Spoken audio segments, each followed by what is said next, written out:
What's up, everybody? This is Eric the Tech Preacher. So LG mobile division have problems. Been having problems for a very long time.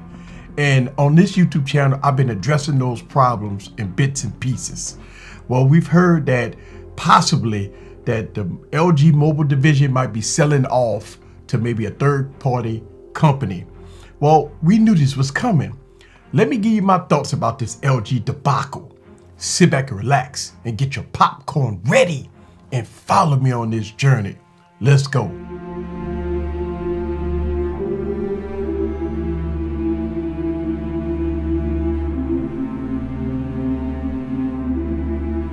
What's up, guys? This is Eric back with another video. So LG might be selling off their mobile division to a third-party company. Probably not a bad thing. LG been having issues for a very long time. Let's take a ride down the memory lane. Look, some of these issues is LG's fault. Matter of fact, all of these issues is LG's fault. Let's think about it. Go back to the LG G4 with the detrimental software issues that they had. Boot loop issues that was non-recoverable. A lot of fans left the platform way years ago when they had those issues with the LG G4. Now, LG may try to make a comeback with the LG G5.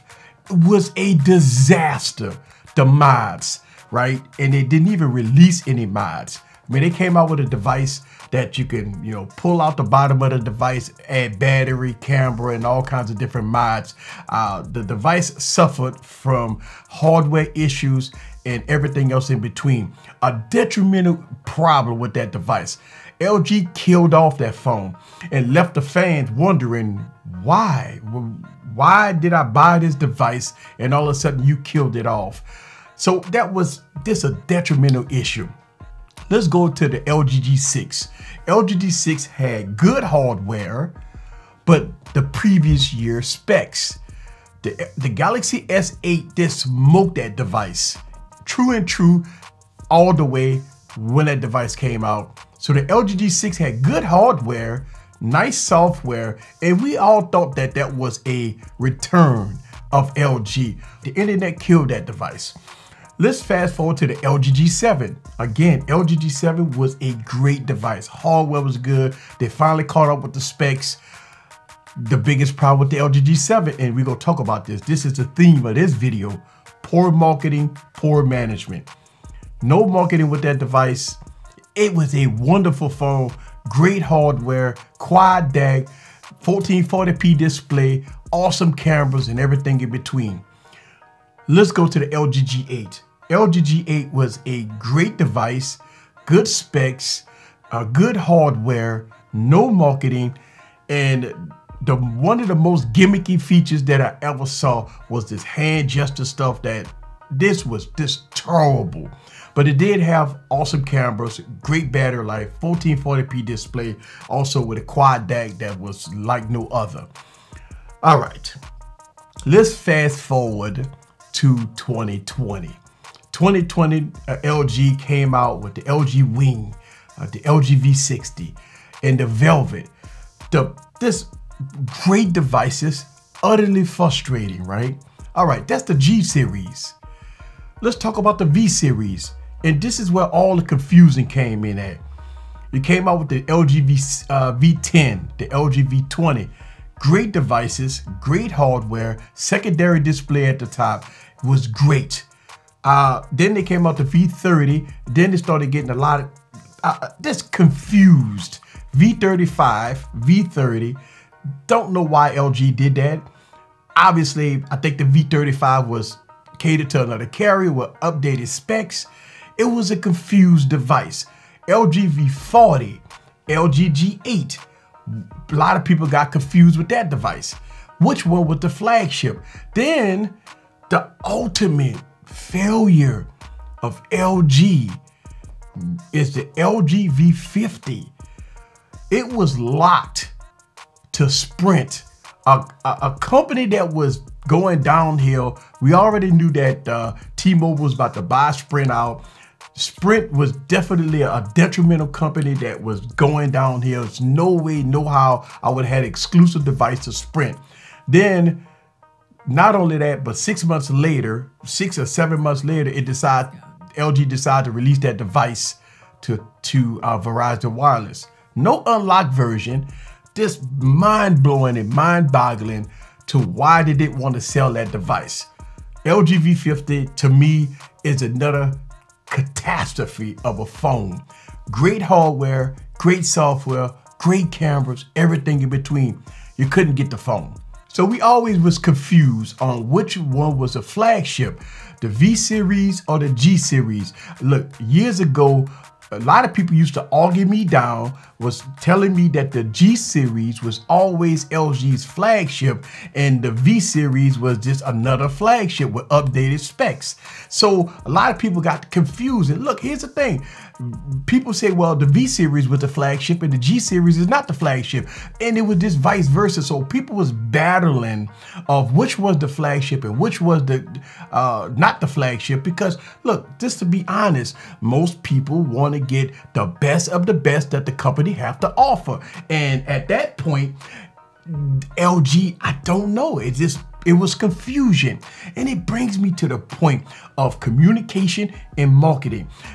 LG don't communicate with their fans. LG don't market their product. Listen, LG marketing department should have been changed years ago.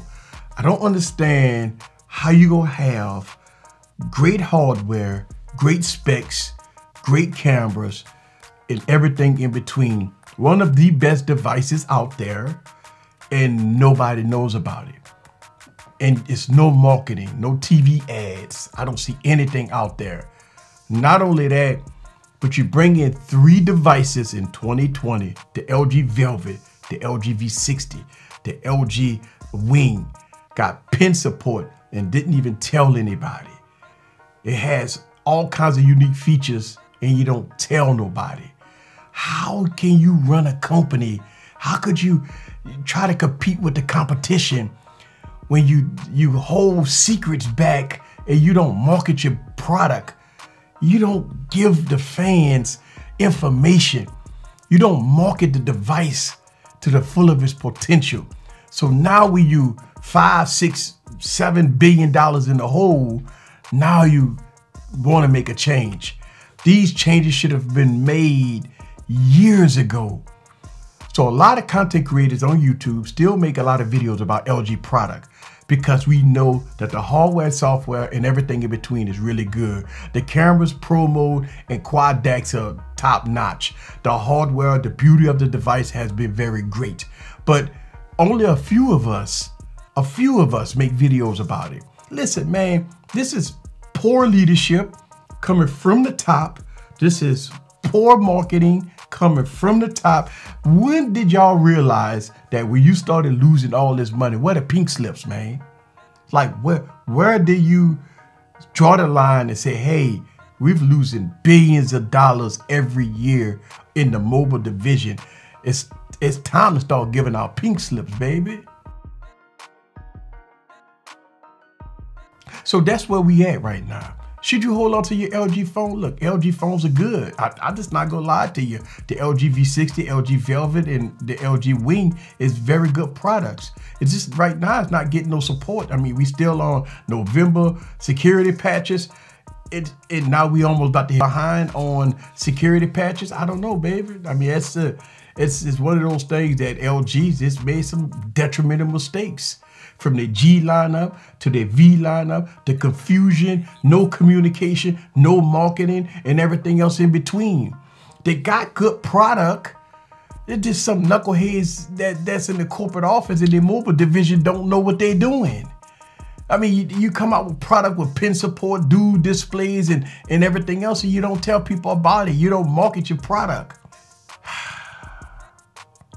I don't know.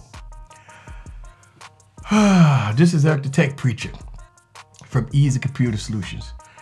I'm frustrated about this. You know, is it funeral time for the LG platform? I'm gonna take a wait and see approach before I get the suit ready. But I don't know, man. I don't know. Let me know what you think down in the comments below. I'm frustrated about this, man.